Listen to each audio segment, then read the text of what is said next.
ಇಡೀದಾಗಿ ಕರ್ನಾಟಕ ಸರ್ಕಾರ ಈ ದೇಶದ್ರೋಹದ ಚಟುವಟಿಕೆಯನ್ನ ರಾಜಕೀಕರಣಗೊಳಿಸಿ ಅದನ್ನು ಬಿಜೆಪಿ ಮೇಲೆ ಗೂಬೆ ಕೂರಿಸಿ ಅಲ್ಪಸಂಖ್ಯಾತರನ್ನ ಓಲೈಸಿ 24ರ ಚುನಾವಣೆಯಲ್ಲಿ ಎಲ್ಲಾದರೂ ಇವರನ್ನು ಹಿಡಿದು ಹಾಕಿದರೆ ಮುಂದೇನಾಗ್ಬಿಡ್ಬೋದು. ವಿಧಾನಸೌಧದಲ್ಲಿ ಪಾಕಿಸ್ತಾನ್ ಜಿಂದಾಬಾದ್ ಅಂತ ಹೇಳಿದ್ದ ಯಾವ ಬೇಕಾದರಾಗಿರಲಿ, ಅದು ಯಾವುದೇ ಪಕ್ಷದವರಾಗಿರಲಿ, ಅವರನ್ನ ಕಠಿಣವಾದಂಥ ಶಿಕ್ಷೆಗೆ ಗುರಿಪಡಿಸಬೇಕು ಅಂತ ಒಕ್ಕೊರಲಿನಿಂದ ಪಕ್ಷಾತೀತವಾಗಿ ನಿಲ್ಲಬೇಕಿತ್ತು. ಇವರು ಇದೇ ರೀತಿ ಇವರನ್ನ ನಾವು ಬಿಟ್ಟರೆ ಇವರು ಇದ್ದ ಬದ್ದ ಜಾಗಗಳನ್ನೆಲ್ಲ 2024ರ ಚುನಾವಣೆಯನ್ನ ದೃಷ್ಟಿಯಲ್ಲಿಟ್ಟುಕೊಂಡು ಬಹುಶಃ ತರಾತುರೆಯಲ್ಲಿ ಎಲ್ಲವನ್ನೂ ಬರ್ಕೊಡ್ತಾರೆ. ಮುಂದೊಂದು ದಿನ ಇದೇ ಹರಿಪ್ರಸಾದ್ ಹೇಳಿದ್ದಾರೆ ಗೋಧ್ರಾದಂತ ಒಂದು ಘಟನೆ ನಡೆಯಲಿಕ್ಕಿದೆ ಅಂತ. ಹಾಗಾದ್ರೆ ಅದರ ತಯಾರಿಯ ಅಂತ ನಾವು ಕೇಳಬೇಕಾಗುತ್ತೆ. ಬಿಜೆಪಿ, RSS, ಮೋದಿ ಅವರನ್ನು ನೀವು ಯಾರೆಲ್ಲ ವಿರೋಧಿಸ್ತೀರೋ ನಮಗವರು ಆತ್ಮೀಯರು, ನಮ್ಮ ಬಂಧುಗಳು. ಇದು ಕಾಂಗ್ರೆಸ್ಸಿನ ಮಂತ್ರ.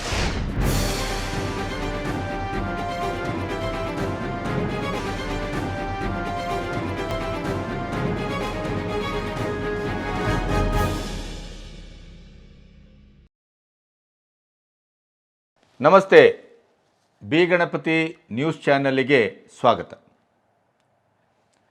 ಕರ್ನಾಟಕಕ್ಕೆ ಎಂಥ ಒಂದು ದುಸ್ಥಿತಿ ಭವಿಷ್ಯದಲ್ಲಿ ಪ್ರಾಪ್ತವಾಗಬಹುದು ಅನ್ನುವಂಥ ಒಂದು ಚಿಂತೆಯಲ್ಲ, ಆಘಾತ ನಮ್ಮನ್ನು ಇವತ್ತು ಕಾಡ್ತಾ ಇದೆ. ಈಗಾಗಲೇ ನೀವು ಗಮನಿಸಿದ್ದೀರಿ, ವಿಧಾನಸೌಧದಲ್ಲಿ ನಾಸೀರ್ ಅವರ 2ನೇ ಬಾರಿಯ ರಾಜ್ಯಸಭಾ ಎಲೆಕ್ಷನ್ನಲ್ಲಿ ಗೆದ್ದ ನಂತರ ನಾಸೀರ್ ಸಾಬ್ ಜಿಂದಾಬಾದ್ ಜಿಂದಾಬಾದ್ ಅಂತ ಹೇಳುತ್ತಾ ಇರುವಂಥ ಘೋಷಣೆಯ ಮಧ್ಯೆಯೇ ಪಾಕಿಸ್ತಾನ್ ಜಿಂದಾಬಾದ್ ಅಂತ ಕೂಗಿದ ಕೂಗು ಇವತ್ತು ರಾಷ್ಟ್ರಾದ್ಯಂತ ಒಂದು ಸಂಚಲನವನ್ನು ಸೃಷ್ಟಿ ಮಾಡಿದೆ. ವಿಧಿವಿಜ್ಞಾನ ಇಲಾಖೆಯಿಂದ ಬರುವಂಥ ರಿಪೋರ್ಟನ್ನೂ ಕಾಯ್ದೇನೆ ಪ್ರಿಯಾಂಕಾ ಖರ್ಗೆ ಮತ್ತು ಉಪಮುಖ್ಯಮಂತ್ರಿ DK ಶಿವಕುಮಾರ್ ಅವರು ಈಗಾಗಲೇ ಇದಕ್ಕೆ ಅಲ್ಲಿ ಅಂಥದ್ದೇನೂ ನಡೆದೇ ಇಲ್ಲ, ಇದೆಲ್ಲವೂ BJPಯವರ ಕಲ್ಪಿತ ಊಹೆ ಮತ್ತು ರಾಜಕೀಯ ಷಡ್ಯಂತ್ರ, ಹಾಗಾಗಿ ಅಲ್ಲಿ ಅಂಥ ಒಂದು ಘೋಷಣೆಯೇ ಕೂಗಿಲ್ಲ ಅನ್ನುವಂಥ ಕ್ಲೀನ್ ಚೀಟನ್ನು ಕೊಟ್ಟಿದ್ದಾರೆ. ಇದರ ಮಧ್ಯೆ ಮುಖ್ಯಮಂತ್ರಿಗಳು ಅಲ್ಲಿ ಅಂಥ ಘೋಷಣೆ ಕೂಗಲ್ಪಟ್ಟಿದ್ದೇ ಹೌದಾದರೆ ಕಠಿಣ ಕ್ರಮವನ್ನು ತೆಗೆದುಕೊಳ್ತೇವೆ ಅಂತ ಕೂಡ ಹೇಳಿದ್ದಾರೆ. BJPಯ ಅಶೋಕ್ ಮತ್ತು ಸುನಿಲ್ ಕುಮಾರ್ ಕಟುವಾಗಿ ಇದನ್ನು ವಿಧಾನಸಭೆಯಲ್ಲಿ ವಿರೋಧಿಸ್ತಾ, ಯತ್ನಾಳಂತೂ ಪಾಕಿಸ್ತಾನ್ ಜಿಂದಾಬಾದ್ ಅಂತ ಕೂಗಿದವರನ್ನು ತಾಯ್ಗಂಡರು ಅನ್ನುವಂಥ ಶಬ್ದದಲ್ಲಿ ಜರೆದರು. ಅದರ ಜೊತೆಗೆ ಅತ್ಯಂತ ತಾರ್ಕಿಕವಾಗಿ ಆ ಸಂದರ್ಭದಲ್ಲಿ ನಾಸೀರ್ ಸಾಬ್ ಜಿಂದಾಬಾದ್ ಅನ್ನುವಂಥದ್ದೇ ಅಲ್ಲಿ ಮೊಳಗಿದ್ದಿದ್ರೆ ಆ ಮೊಳಗುವಿಕೆಯ ಸಂದರ್ಭದಲ್ಲಿ ಅವರ ಅಭಿಮಾನಿಗಳು ಒಬ್ಬ ಆ ಕೂಗ್ತಾ ಇರುವವನ ಬಾಯನ್ನು ಯಾಕೆ ಮುಚ್ಚುತ್ತಾನೆ, ಅದರ ವಿಡಿಯೋವನ್ನು ನೀವೀಗ ನೋಡಬಹುದು. ಆತ ಘೋಷಣೆ ಕೂಗ್ತಾ ಇದ್ದಂತ ವ್ಯಕ್ತಿಯನ್ನ ಪಕ್ಕದ ಒಬ್ಬ ವ್ಯಕ್ತಿ ಬಾಯಿ ಮುಚ್ಚಿಸ್ತಾನೆ. ನೀವು ವಿಡಿಯೋ ನೋಡಬಹುದು, ಬಾಯಿ ಮುಚ್ಚಿದ ವಿಡಿಯೋ ನೋಡ್ತಾನೆ. ನಾಸೀರ್ ಜಿಂದಾಬಾದ್ ಅಂತ ಕೂಗಿದ್ರೆ ಯಾಕೆ ಬಾಯಿ ಮುಚ್ಚಿಸ್ಬೇಕು? ಪಾಕಿಸ್ತಾನ್ ಜಿಂದಾಬಾದ್ ಅಂತ ಕೂಗಿದಾನೆ ಅನ್ನುವ ಕಾರಣಕ್ಕೆ ಬಾಯಿ ಮುಚ್ಚಿದಾನೆ ಅಂತ ನನ್ನ ಆ ಬಾಯಿ ಮುಚ್ಚುವಂತ ಕೆಲಸವನ್ನ ಯಾಕೆ ಮಾಡ್ತಾನೆ? ಹಾಗಾದರೆ ಅವನು ಬಾಯಿ ಮುಚ್ಚುವಂಥ ಕೆಲಸ ಮಾಡಿದ್ದಾನೆ ಅಂತ ಆದರೆ ನಾಸೀರ್ ಸಾಬ್ ಜಿಂದಾಬಾದ್ ಅಲ್ಲ, ಅದು ಪಾಕಿಸ್ತಾನ್ ಜಿಂದಾಬಾದ್. ಅದಿಲ್ಲದೆ ಇದ್ರೆ ಅವನು ಬಾಯಿ ಮುಚ್ಚಲಿಕ್ಕೆ ಸಾಧ್ಯ ಇಲ್ಲ. ಇಷ್ಟು ತರ್ಕಬದ್ಧವಾಗಿ ವಿಡಿಯೋವನ್ನು ಪ್ರೆಸೆಂಟ್ ಮಾಡಿದರೂ ಕೂಡ ಕಾಂಗ್ರೆಸ್ಸಿನ ಪ್ರಭೃತಿಗಳು ಪ್ರಿಯಾಂಕಾ ಖರ್ಗೆ ಅಂತ ಮಹಾಮೇಧಾವಿ ಸ್ವಘೋಷಿತ ಜ್ಞಾನಿ ಹೇಳುವುದೇನು ಅಲ್ಲಿ ಏನೂ ನಡೆದೇ ಇಲ್ಲ. ಅಂದರೆ ತನಿಖೆಯೇ ಇನ್ನು ಆರಂಭಿಕ ಹಂತದಲ್ಲಿದೆ, ಆಗಲೇ ಅದನ್ನು ಕ್ಲೀನ್ ಚೀಟ್ ಕೊಟ್ಟಾಯಿತು. ಇದೇ ರೀತಿಯ ಹಲವು ಪ್ರಕರಣದಲ್ಲಿ ಹಿಂದಿನ ಸರ್ಕಾರದಲ್ಲಿ ಗೃಹ ಮಂತ್ರಿ ಆಗಿದ್ದಾಗಲೂ ಕೂಡ ಪರಮೇಶ್ವರ್ ಇಂಥದ್ದೇ ಕ್ಲೀನ್ ಚೀಟನ್ನು ಕೊಟ್ಟಿದ್ರು. ಆಮೇಲೆ ಕೋರ್ಟಲ್ಲಿ ಅದು ಸಿಂಧು ಆಯಿತು.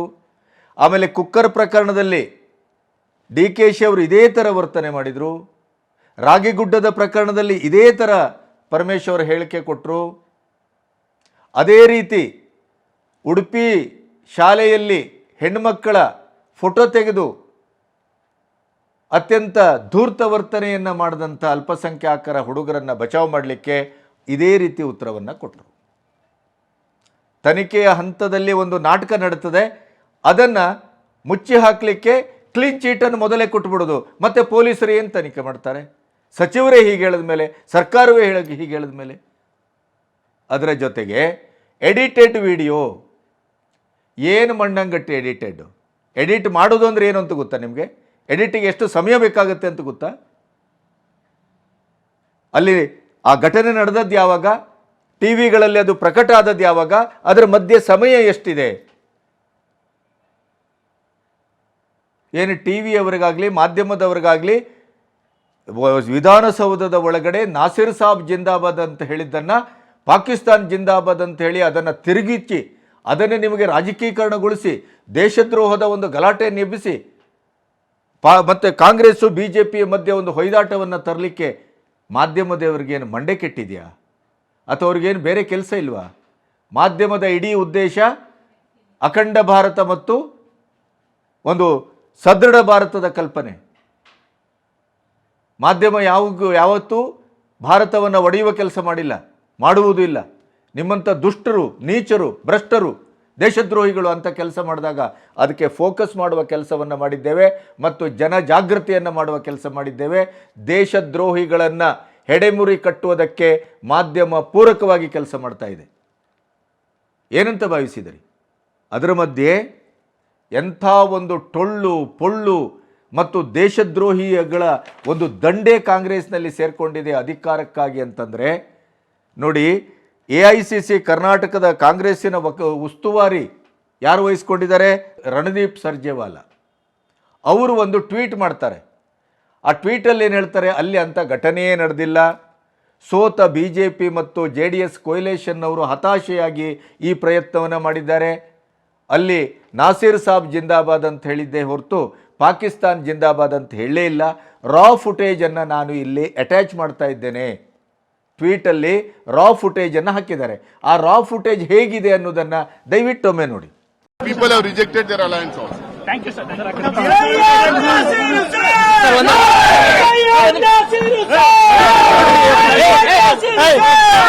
ಇರಪ್ಪ ಮಾತಾಡ್ಬಿಡ್ಲಿ.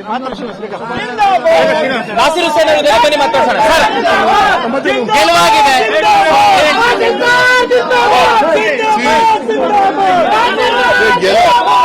ನೋಡಿದ್ರಲ್ಲ, ರಾ ಫುಟೇಜಲ್ಲೇ ಪಾಕಿಸ್ತಾನ್ ಜಿಂದಾಬಾದ್ ಅಂತಿದೆ.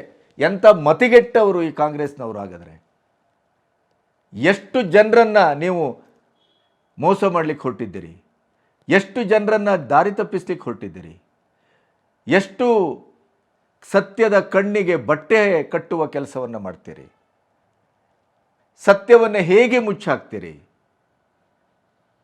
ಇಡೀದಾಗಿ ಕರ್ನಾಟಕ ಸರ್ಕಾರ ಈ ದೇಶದ್ರೋಹದ ಚಟುವಟಿಕೆಯನ್ನು ರಾಜಕೀಕರಣಗೊಳಿಸಿ ಅದನ್ನು BJP ಮೇಲೆ ಗೂಬೆ ಕೂರಿಸಿ ಅಲ್ಪಸಂಖ್ಯಾತರನ್ನು ಓಲೈಸಿ 24ರ ಚುನಾವಣೆಯಲ್ಲಿ ಎಲ್ಲಾದರೂ ಇವರನ್ನು ಹಿಡಿದು ಹಾಕಿದರೆ ಮುಂದೇನಾಗ್ಬಿಡ್ಬೋದು ಅನ್ನುವಂಥದ್ದು. ಇದೇ ನಾಸಿರ್ ಅಹಮದ್ ಎಲೆಕ್ಷನ್ನಿನ ಪೂರ್ವ ದಿನ 25 ಜನ ನನ್ನ ಅಭಿಮಾನಿಗಳಿಗೆ ಪಾಸ್ ಬೇಕು ಅಂತ ವಿಧಾನಸೌಧಕ್ಕೆ ಲೆಟರ್ ಕೊಟ್ಟದ್ದನ್ನು ನಿಮಗೆ ಗಮನಿಸ್ಬೋದು. ಈ ಲೆಟ್ರನ್ನು ಇಲ್ಲಿ ನಿಮ್ಮ ಎದುರು ನಾವು ಕೊಡ್ತಾ ಇದ್ದೇವೆ. ಅದರಲ್ಲಿ 23 ಜನ ಮುಸ್ಲಿಮರು, 2 ಜನ ಹಿಂದೂಗಳು. ಬಹುಶಃ ಎಲ್ಲರೂ ಮುಸ್ಲಿಮರಾಗ್ಬಿಟ್ರೆ ಅದು ಎಲ್ಲಾದರೂ ಕಣ್ಣಿಗೆ ಬೀಳ್ಬೋದು ಅನ್ನೋ ಕಾರಣಕ್ಕಾಗಿ ಈ ನಾಟಕ. ಹಾಗಾದರೆ ಆ 25 ಮುಸ್ಲಿಮರ ಹುಡುಗರನ್ನು ಅಥವಾ ಅಭಿಮಾನಿಗಳನ್ನು ಇಷ್ಟು ಸಲೀಸಾಗಿ ಒಂದು ದಿನದಲ್ಲಿ ಯಾವುದೇ ಚೆಕಪ್ಪು ಗಿಕಪ್ಪು ಏನೂ ಮಾಡದೇನೆ ಸೀದಾ ಸಾದಾ ಅವರ ಒಂದು ಲೆಟರಲ್ಲಿ ಅವರು ವಿಧಾನಸೌಧದ ಒಳಗಡೆ ನುಗ್ಗುತ್ತಾರೆ. ವಿಧಾನಸೌಧದ ಒಳಗಡೆ ನುಗ್ಗಿ ಇಂಥ ದಾಂಧಲೆಯನ್ನು ಮಾಡ್ತಾರೆ, ದೇಶದ್ರೋಹಿ ಘೋಷಣೆಯನ್ನು ಕೂಗ್ತಾರೆ ಅಂತ ಆದರೆ ಕಾಂಗ್ರೆಸ್ ಸರ್ಕಾರ ಜನದೇಗುಲವನ್ನು ಯಾವ ರೀತಿಯಲ್ಲಿ ಬಳಸ್ಕೊಳ್ತಾ ಇದೆ. ಪಾರ್ಲಿಮೆಂಟಲ್ಲಿ ಹೊಗೆ ಬಾಂಬಾದಾಗ ಸಿಂಹನ ಮೇಲೆ ಯಾರು ಅವರು ಕೊಟ್ಟವರು ಪಾಸು, ಏನು ದೇಶದ್ರೋಹಿಗಳಿಗೆ ಪಾಸ್ ಕೊಡ್ತಾರೆ ಅಂದರೆ ಇವರು ದೇಶದ್ರೋಹಿಗಳು. ನಾಸಿರ್ ಅಹಮದನ್ನು ಏನು ಹೇಳ್ತೀರಿ? ಈಗ 25 ಜನರಿಗೆ ಪಾಸ್ ಕೊಡಿಸಿದಾರಲ್ಲ ಅವರೇ ಪಾಕಿಸ್ತಾನ್ ಜಿಂದಾಬಾದ್ ಅಂತ ಹೇಳಿದ್ದು. ಬಳ್ಳಾರಿಯ ಮಾಜಿ ಶಾಸಕ ವಿರೂಪಾಕ್ಷಪ್ಪನವರು, ಮೊಹಮ್ಮದ್ ನಾಶಿಪುಡಿ ವರ್ತಕ ನಮ್ಮೂರಿನವನು, ಇವನೇ ಹೇಳಿದ್ದು ಇವನೇ ಕೂಗಿದ್ದು ಅಂತ ಅಲ್ಲಿ ಬೇರೆ ಕಂಪ್ಲೇಂಟ್ ಮಾಡಿದ್ದಾರೆ. ಇಷ್ಟರ ಮಟ್ಟಿಗೆ ದಾಖಲೆ ಇದ್ದರೂ ಕೂಡ ಈ ರಣಹೇಡಿಗಳು, ದೇಶದ್ರೋಹಿಗಳು, ಅಧಿಕಾರದ ದಾಹಿಗಳು ಅದನ್ನು ಮುಚ್ಚಿ ಹಾಕುವ ಕೆಲಸವನ್ನು ಅಧಿಕಾರದ ಯಂತ್ರಗಳನ್ನು ಬಳಸ್ಕೊಂಡು ಮಾಡ್ತಿರಲ್ಲ. ನಾಚಿಕೆ ಮಾನ ಮರ್ಯಾದೆ ಏನಾದರೂ ಇದೆಯಾ ನಿಮಗೆ? ದೇಶಭಕ್ತಿಯ ಒಂದು ಸಣ್ಣ ಒಂದು ಸಣ್ಣದೇ ಆದಂಥ ಲವಲೇಶವಾದರೂ ಇದೆಯಾ? ಇಂಥ ಸಂದರ್ಭದಲ್ಲಿ ವಿಧಾನಸೌಧದಲ್ಲಿ ಪಾಕಿಸ್ತಾನ್ ಜಿಂದಾಬಾದ್ ಅಂತ ಹೇಳಿ ನಾವು ಯಾವ ಬೇಕಾದರಾಗಿರಲಿ, ಅದು ಯಾವುದೇ ಪಕ್ಷದವರಾಗಿರಲಿ, ಅವರನ್ನು ಕಠಿಣವಾದಂಥ ಶಿಕ್ಷೆಗೆ ಗುರಿಪಡಿಸಬೇಕು ಅಂತ ಒಕ್ಕೊರಲಿನಿಂದ ಪಕ್ಷಾತೀತವಾಗಿ ನಿಲ್ಲಬೇಕಿತ್ತು. ಆದರೆ ಅಂಥ ಹಣೆಬರ ಈ ಬುದ್ಧಿಗೇಡಿಗಳು ಕಾಂಗ್ರೆಸ್ನವರು ವ್ಯಕ್ತಪಡಿಸ್ತಾರೆ ಅಂತ ನಾವು ನಂಬಿದರೆ, ನಿರೀಕ್ಷೆ ಮಾಡಿದರೆ ನಮ್ಮಂಥ ಮುಟ್ಟಾಳರಿಲ್ಲ. ಇದರ ಮಧ್ಯೆ ಇಷ್ಟೆಲ್ಲ ಯಾಕೆ ಹೇಳಿದೆ ಅಂತಂದರೆ, ಅಲ್ಪಸಂಖ್ಯಾತರ ಓಲೈಕೆಯ ಕರ್ನಾಟಕ ಕಾಂಗ್ರೆಸ್ ಸರ್ಕಾರದ ಆಡಳಿತಶಾಹಿಯ ಒಂದು ಕೆಲಸ ಯಾವ ಮಟ್ಟಕ್ಕೆ ಬಂದಿದೆ ಅಂತಂದರೆ, ಇವತ್ತು ಇನ್ನೊಂದು ಪ್ರಕರಣ ಬಯಲಿಗೆ ಬಂದಿದೆ. ಇದೇ ಚಾಮರಾಜನಗರ ವಿಧಾನಸಭಾ ಕ್ಷೇತ್ರದ ಜಮೀರ್ ಅಹಮದ್ ವಸತಿ ಸಚಿವ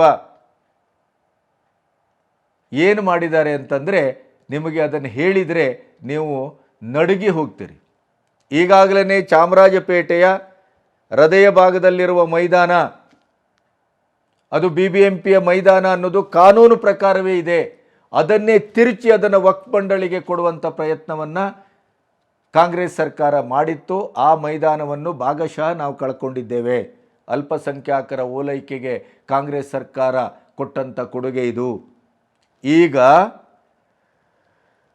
ಪಶುಪಾಲನಾ ಮತ್ತು ಪಶುವೈದ್ಯ ಸೇವಾ ಇಲಾಖೆಯ ಅಧೀನದಲ್ಲಿರುವಂಥ ಚೆಲುವಾದಿಪಾಳ್ಯ ವಾರ್ಡು, ಮೈಸೂರು ರಸ್ತೆ ಹಾಗೂ ಗುಡ್ಶೆಡ್ ರಸ್ತೆಗೆ ಆತುಕೊಂಡಿರುವಂಥ 2 ಎಕರೆ ಜಾಗ, ಅಲ್ಲಿ ಪಶು ಆಸ್ಪತ್ರೆ ಇದೆ.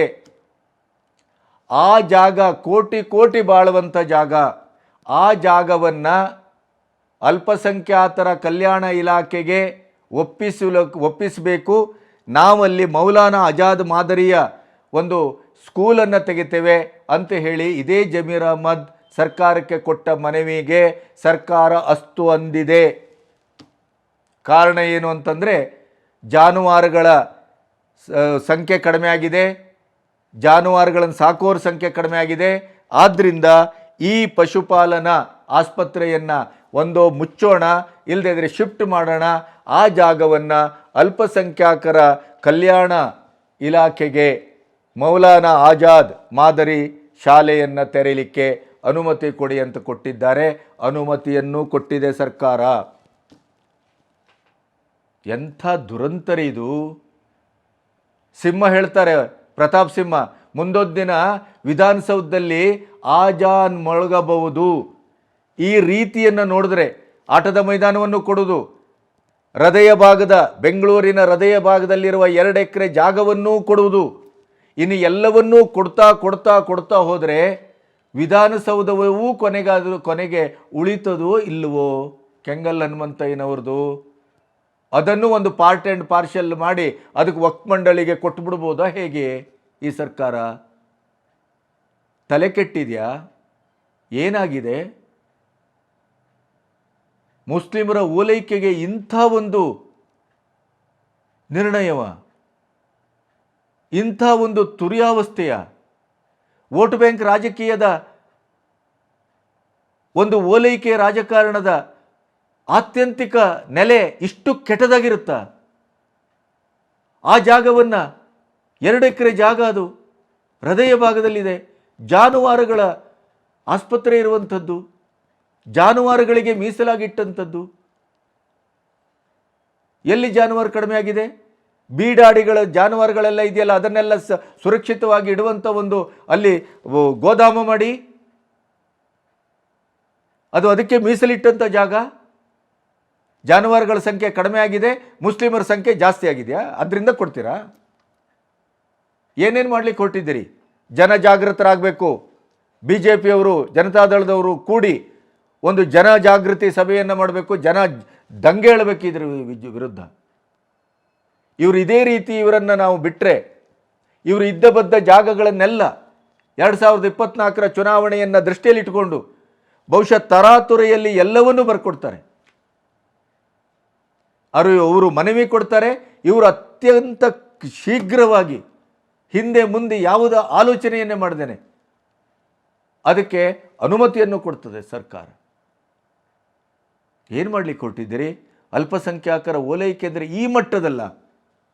75 ವರ್ಷದಲ್ಲಿ ಕರ್ನಾಟಕ ಬಿಡಿ ಬಹುಶಃ ಯಾವ ರಾಜ್ಯವೂ ಇಂಥ ಒಂದು ಓಲೈಕೆ ರಾಜಕಾರಣವನ್ನು ಕಂಡಿಲ್ಲ.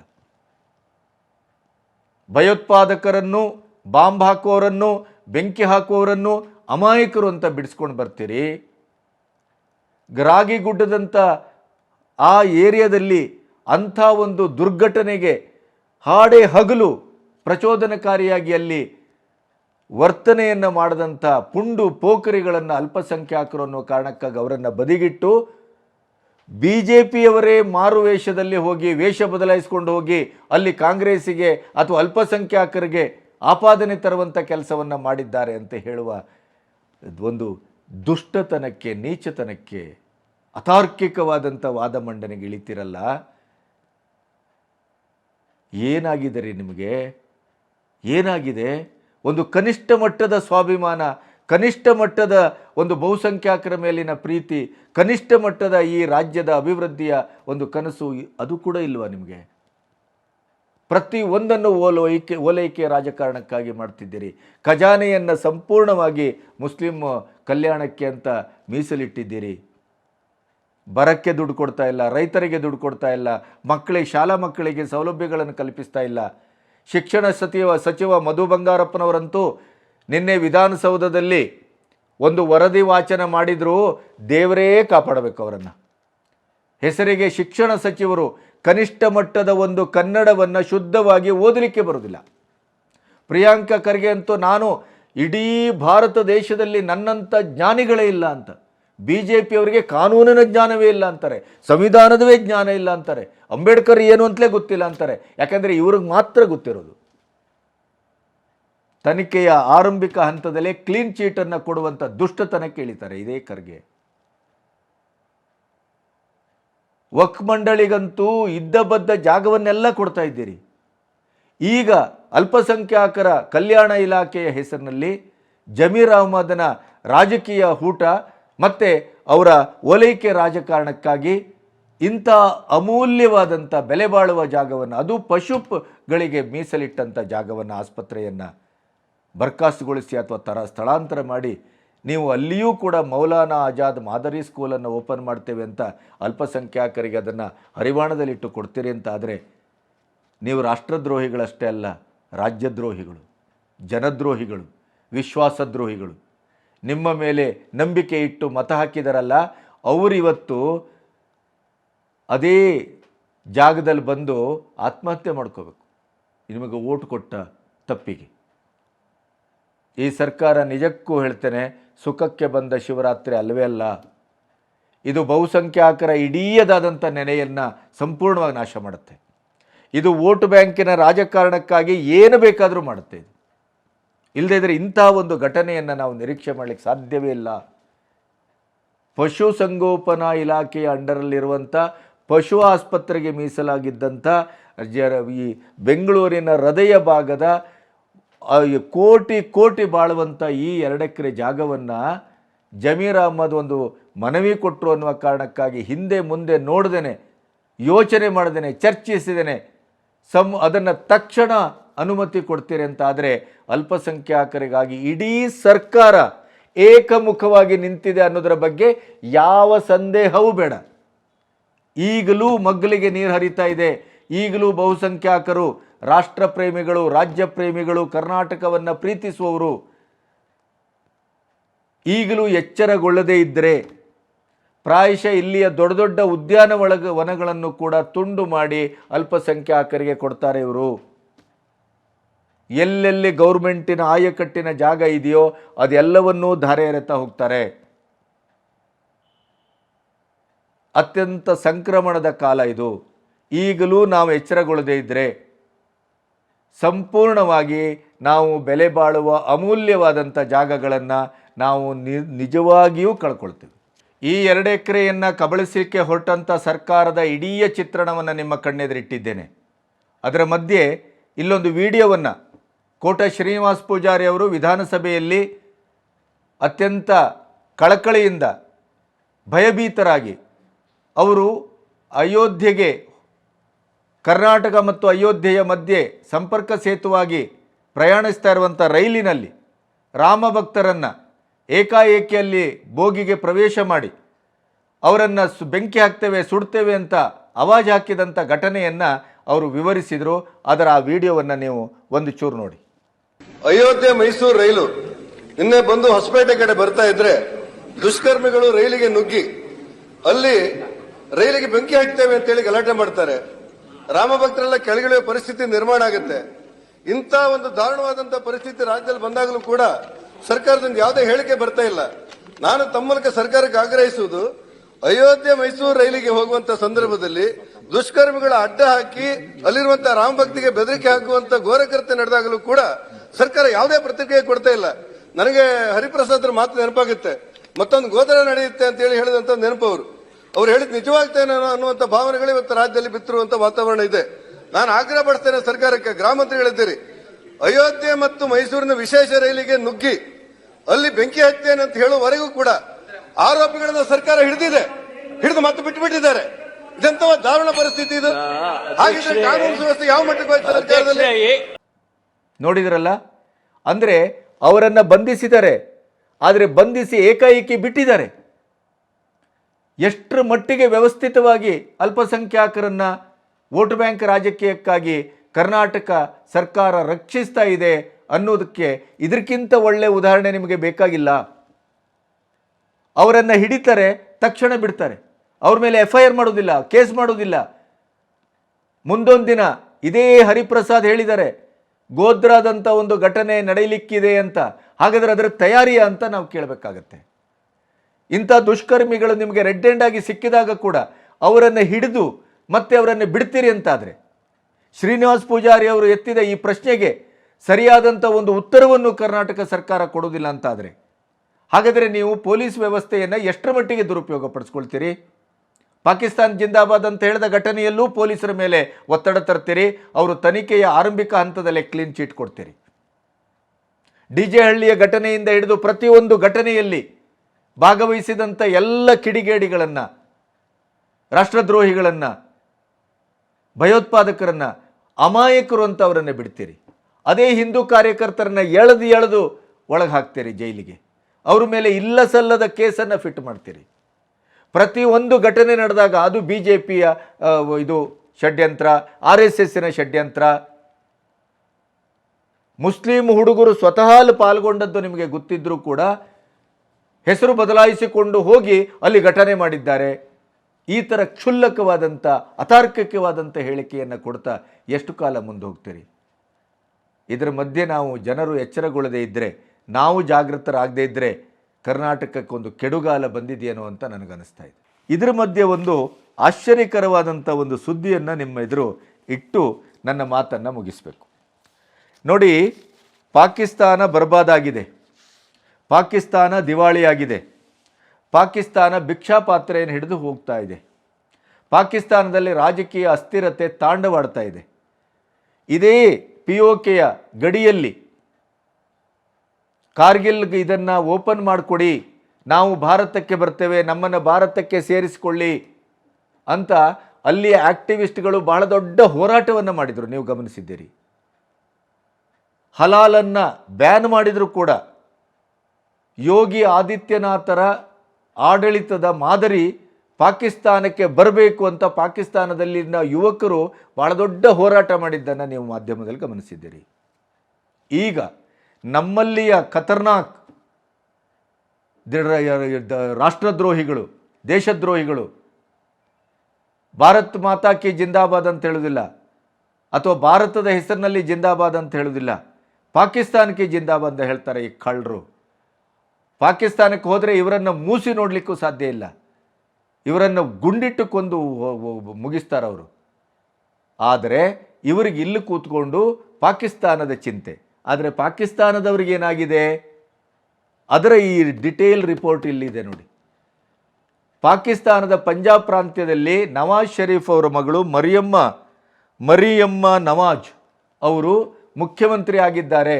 ಅವರು ಶಪಥವನ್ನು ತೆಗೆದುಕೊಳ್ಳುವಂಥ ಸಂದರ್ಭದಲ್ಲಿ ನಾನು ಮೋದಿಯವರ ಅಭಿಮಾನಿ, ಮೋದಿಯವರ ಎಕನಾಮಿಕಲ್ ಮಾಡೆಲ್ ಏನಿದೆ, ಭಾರತವನ್ನು ತೀವ್ರಗತಿಯಲ್ಲಿ ಶೀಘ್ರವಾಗಿ ಇಡೀ ಪ್ರಪಂಚವೇ ನಿಬ್ಬೆರಗುಗೊಳ್ಳುವಂತೆ GDPಯನ್ನು ತೋರಿಸಿದಂಥ ಮತ್ತು ಆರ್ಥಿಕ ಅಭಿವೃದ್ಧಿಯ ಪಥದಲ್ಲಿ ಭಾರತವನ್ನು ಕೊಂಡೊಯ್ದಂಥ ಮೋದಿಯವರ ಮಾಡೆಲನ್ನು ನಾನು ಅಳವಡಿಸಿಕೊಳ್ತೇನೆ. ಮೋದಿ ಈಸ್ ಮೈ ಮಾಡೆಲ್ ಅಂತ ಅವರು ಘೋಷಣೆ ಮಾಡಿದ್ದಾರೆ. ಎಂಥ ಅದ್ಭುತ ಇದು. ಈ ದರಿದ್ರರಿಗೆ, ಇಲ್ಲಿದ್ದಂಥ ರಾಷ್ಟ್ರದ್ರೋಹಿಗಳಿಗೆ ಪಾಕಿಸ್ತಾನದ ಚಿಂತೆ, ಪಾಕಿಸ್ತಾನಕ್ಕೆ ಜಿಂದಾಬಾದ್. ಈ ಎಡಪಂಥೀಯರಿಗೂ, ಬುದ್ಧಿಜೀವಿಗಳಿಗೂ, ಕಾಂಗ್ರೆಸ್ನವರಿಗೂ ಎಲ್ಲರಿಗೂ. ಅದೇ ಪಾಕಿಸ್ತಾನದಲ್ಲಿದ್ದಂಥ ರಾಜಕೀಯ ವ್ಯಕ್ತಿಗಳಿಗೆ ಮತ್ತು ಪಾಕಿಸ್ತಾನದ ಜನಸಾಮಾನ್ಯರಿಗೆ ನಮ್ಮನ್ನು ಭಾರತಕ್ಕೆ ಸೇರಿಸಿ ನಮಗೆ ಮೋದಿ ಅಂತ ಪ್ರಧಾನಿ ಕೊಡಿ ಅಂತ ಹೇಳ್ತಾರೆ. ಅಷ್ಟಲ್ಲದೆ ನವಾಜ್ ಶರೀಫ್ ಅವರ ಮಗಳು, ಮೊದಲ ಮಹಿಳಾ ಮುಖ್ಯಮಂತ್ರಿ ಮರಿಯಮ್ಮ ನವಾಜ್ ಅವರು ಮೋದಿ ನನ್ನ ಮಾದರಿ ಅಂತ ಹೇಳಿದ್ದಾರೆ. ಎಂಥ ವೈರುಧ್ಯ! ನಮಗೆ ಹಿತ್ತಲಗೆಡೆ ಬದ್ದಲ್ಲ. ಪ್ರಕಾಶ್ ರಾಜ್ನಂಥ ಪಾಖಂಡಿ ಏಕವಚನದಲ್ಲಿ ಮೋದಿಯವರನ್ನು ಜರೆತಾರೆ.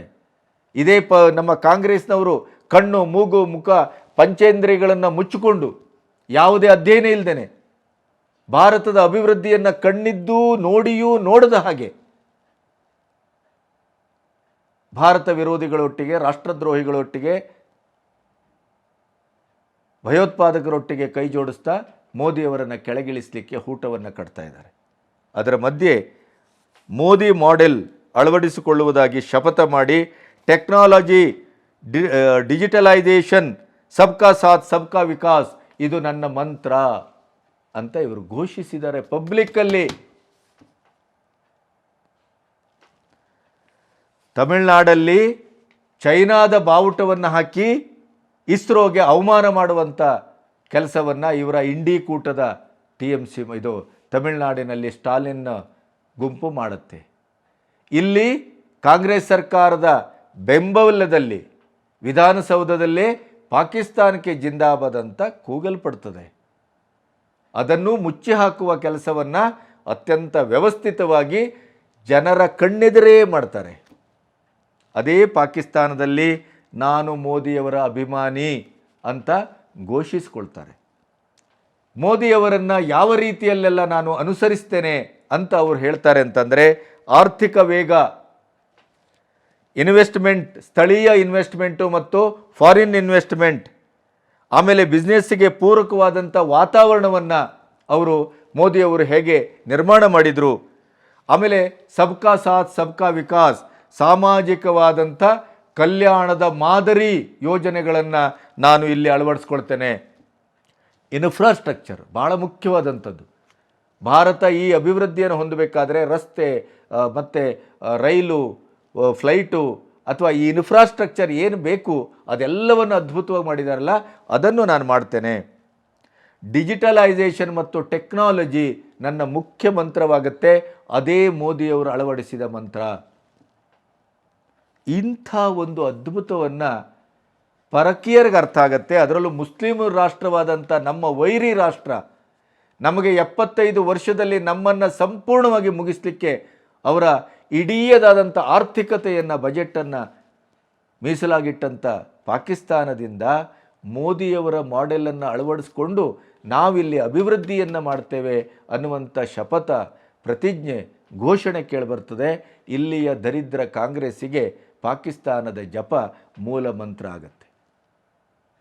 ಪಾಕಿಸ್ತಾನಕ್ಕೆ ಜಿಂದಾಬಾದ್ ಅಂತ ಹೇಳಿದವರನ್ನು ರಾಷ್ಟ್ರಪ್ರೇಮಿಗಳಾಗಿ ಚಿತ್ರಿಸಲಿಕ್ಕೆ ಹೊರಟಂಥ ಪಾಖಂಡಿಗಳು. ವಿಡಿಯೋ ರೆಕಾರ್ಡ್ ಇದೆ, ದಾಖಲೆ ಇದೆ, ಸಂಪೂರ್ಣವಾಗಿ ಅಲ್ಲಿ ನಡೆದದ್ದಕ್ಕೆ ಎಲ್ಲವೂ ಸಾಕ್ಷ್ಯ ಇದೆ. ಆದರೂ ಕೂಡ ದೇಶದ ಬಗ್ಗೆ ಇವರಿಗೆ ಕಾಳಜಿ ಇಲ್ಲ, ದೇಶದ ಪರವಾಗಿ ಮಾತಾಡುವಂಥ ಹೃದಯ ಇಲ್ಲ. ದೇಶದ್ರೋಹಿಗಳನ್ನು ಸಾಕುವ, ಸಲಹುವ, ಅವರನ್ನೇ ಬಗಲಲ್ಲಿಟ್ಟುಕೊಂಡು ರಾಜಕಾರಣ ಮಾಡುವಂಥ ವೋಟ್ ಬ್ಯಾಂಕ್ ರಾಜಕಾರಣವೇ ನಮ್ಮ ಅಂತಿಮ ಅಸ್ತ್ರ, ಅದೇ ನಮ್ಮ ಕೊನೆಯ ಅಸ್ತ್ರ. ನಮಗೆ ದೇಶವೂ ಬೇಡ, ದೇಶಾಭಿಮಾನ ಬೇಡ, ದೇಶದ ಅಖಂಡತೆ ಬೇಡ, ಏನೂ ಬೇಡ, ನಮಗೆ ಅಧಿಕಾರ ಬೇಕು. ಮೋದಿಯವರನ್ನು ಏನಕ್ಕೇನ ಕೆಳಗಿಳಿಸತಕ್ಕದ್ದು. BJP RSS ಮೋದಿಯವರನ್ನು ನೀವು ಯಾರೆಲ್ಲ ವಿರೋಧಿಸ್ತೀರೋ ನಮಗವರು ಆತ್ಮೀಯರು, ನಮ್ಮ ಬಂಧುಗಳು. ಇದು ಕಾಂಗ್ರೆಸ್ಸಿನ ಮಂತ್ರ. ಕೋಲ್ಕೊಟ್ಟು ಪೆಟ್ಟು ತಿನ್ನೋದಷ್ಟೇ ಅಲ್ಲ, ಹಾಡೇ ಹಗಲು ಬೆತ್ತಲಾಗಿದ್ದೀರಿ. ನೀವಿವತ್ತು ತನಿಖೆಯನ್ನು ಮುಚ್ಚಾಕ್ಬೋದು, ಎಲ್ಲವನ್ನೂ ಮುಚ್ಚಾಕ್ಬೋದು. ಆದರೆ ಇದೇ ಪಾಕಿಸ್ತಾನಕ್ಕೆ ಜಿಂದಾಬಾದ್ ಅಂತ ಹೇಳಿ ಜನದೇಗುಲ ವಿಧಾನಸೌಧದಲ್ಲಿ ಕೂಗಿದ್ದನ್ನು ಜನ ಕೇಳಿಸ್ಕೊಂಡಿದ್ದಾರೆ, ಜನ ಎಲ್ಲ ವಿಡಿಯೋಗಳನ್ನು ನೋಡಿದ್ದಾರೆ, ಜನರಿಗೆ ಸತ್ಯ ಅರ್ಥ ಆಗಿದೆ, ನಿಮ್ಮ ನಿಜ ಬಣ್ಣವೂ ಅರ್ಥ ಆಗಿದೆ. ನಿಮ್ಮಂಥ ರಾಷ್ಟ್ರದ್ರೋಹಿಗಳನ್ನು ಜನ ಯಾವತ್ತೂ ಕ್ಷಮಿಸಲಿಕ್ಕೆ ಸಾಧ್ಯ ಇಲ್ಲ. ಮೇಲಿಂದ ಮೇಲೆ ಓಲೈಕೆ ರಾಜಕಾರಣಕ್ಕಾಗಿ ನೆಲವನ್ನು ಮಾರ್ತಾ ಇದ್ದೀರಿ, ಭಾವನೆಯನ್ನು ಮಾರ್ತಾ ಇದ್ದೀರಿ, ಬದುಕನ್ನು ಮಾರ್ತಾ ಇದ್ದೀರಿ, ದೇಶವನ್ನು ಮಾರಲಿಕ್ಕೆ ಹೊರಟಿದ್ದೀರಿ. ದೇಶದ ಭಾವ, ಪ್ರಜ್ಞೆ, ದೇಶಭಕ್ತಿ ಇವೆಲ್ಲದರ ಮೇಲೆ ಅತ್ಯಾಚಾರ ಮಾಡ್ತಾ ಇದ್ದೀರಿ, ಅನಾಚಾರ ಮಾಡ್ತಾ ಇದ್ದೀರಿ. ಇದು ವಿನಾಶಕಾಲ ವಿಪರೀತ ಬುದ್ಧಿ. ಅದಕ್ಕಿಂತ ಇನ್ನೇನು ಹೇಳಲಿಕ್ಕೆ ಸಾಧ್ಯ ಇಲ್ಲ. ನಮಸ್ತೆ.